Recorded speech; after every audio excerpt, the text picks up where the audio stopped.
नमस्कार बच्चों।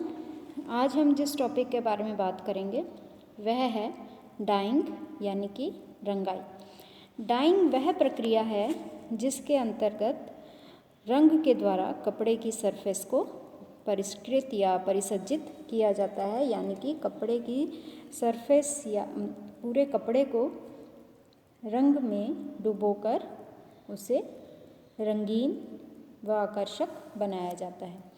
यानी कि जब हम बात करते हैं रंगाई की तो दो बात सामने आती हैं, एक तो है रंग और दूसरा कपड़ा। कपड़ा है ही हमारे पास में और उसके ऊपर हमें रंगों से उसको सुंदर बनाना है, यानी कि जो मेन इंग्रेडिएंट है, यानी कि मेन जो सामग्री है वो हुई रंग। तो रंगाई में सबसे पहले हम रंग के बारे में जानेंगे। रंग जो है इसमें थोड़ी डेफिनेशन भी लिखी है मैंने, आप पढ़ेंगे तो वस्त्रों को आकर्षक बनाने की परिसज्जा हेतु स्थायी या अस्थायी रूप से वस्त्रों को रंगा जाता है। रंगने के लिए जिस पदार्थ की आवश्यकता होती है उसे रंग कहते हैं और जिस प्रक्रिया द्वारा यह क्रिया की जाती है उसे रंगाई कहते हैं। रंग जो है वो हमेशा ही मानव के द्वारा इस्तेमाल किए जा रहे हैं। आदिकाल से ही वह अपने आप को सुंदर बनाने के लिए अपने चेहरे पर, अपने शरीर पर रंग लगाता रहा है। इसके बाद में अगर हम वर्तमान में भी देखें तो बहुत से रंग की चीज़ों को हम अपने आप को सुंदर बनाने में इस्तेमाल करते हैं। जब बात आती है कपड़ों को आकर्षक बनाने के लिए तो भी रंगों का ही इस्तेमाल किया जाता है। कपड़ों पर जिस तरह के रंग जो हैं वो इस्तेमाल होते हैं वह मुख्य रूप से दो भागों में बांटे गए हैं। नंबर 1 प्राकृतिक रंग और नंबर 2 कृत्रिम रंग। जो प्राकृतिक रंग हैं वो प्रकृति में उपलब्ध जितने भी साधन हैं उनसे प्राप्त होते हैं, चाहे वो पेड़ पौधे हों, जीव जंतु हों या फिर खनिज लवण। तो इसी के आधार पर प्राकृतिक रंगों को मुख्य रूप से 3 भागों में बांटा गया है। नंबर 1 पे है वनस्पतिक रंग, नंबर 2 प्राणिज और नंबर 3 खनिज। वनस्पतिक रंग वे रंग हैं जो कि विभिन्न प्रकार की वनस्पति के अलग अलग हिस्सों से हमें प्राप्त होता है। वनस्पति के अलग हिस्सों का मतलब उसकी पत्तियां हैं, उसकी छाल, जड़ें, तना इत्यादि के अलग अलग फूलों से, फल से जो प्राप्त होते हैं रंग वनस्पति से, वे सब वनस्पतिक स्रोत के अंतर्गत आते हैं।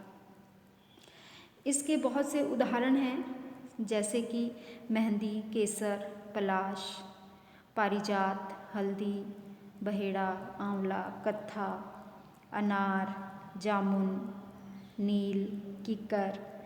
ये बहुत से उदाहरण हैं वनस्पतिक डाइज के। सेकंड जो है वे हैं प्राणिज रंग।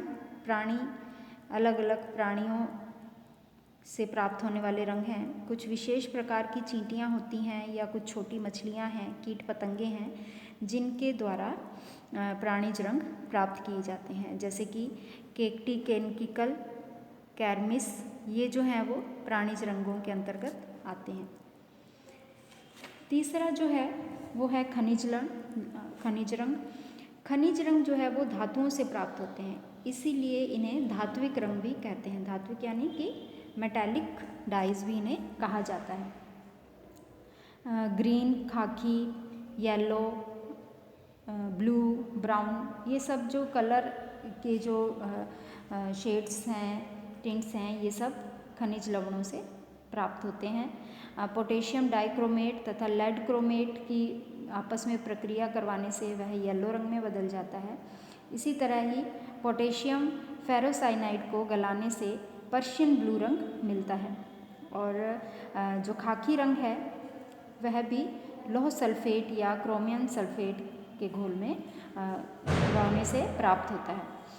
इस प्रकार से हमें खनिज लवण के द्वारा खनिज रंग प्राप्त होते हैं। और दूसरा जो है प्रकार कृत्रिम रंग, इसके भी एक बहुत बड़ी वैरायटी है। कृत्रिम रंग जो हैं वो विभिन्न रासायनिक प्रकृति के जो रसायन हैं उनके आपस में मिलाने से, उनके आपस में प्रक्रिया करवाने से प्राप्त होते हैं। इनके भी बहुत से अलग अलग प्रकार हैं, जैसे कि प्रत्यक्ष रंग, अम्लीय रंग, क्षारीय रंग, वॉट रंग, सल्फर रंग, मॉर्डेंट और नेफ्थॉल रंग। ये बहुत से अलग अलग प्रकार के रंग हैं जो कि हम वस्त्र रंगाई में इस्तेमाल में लाते हैं।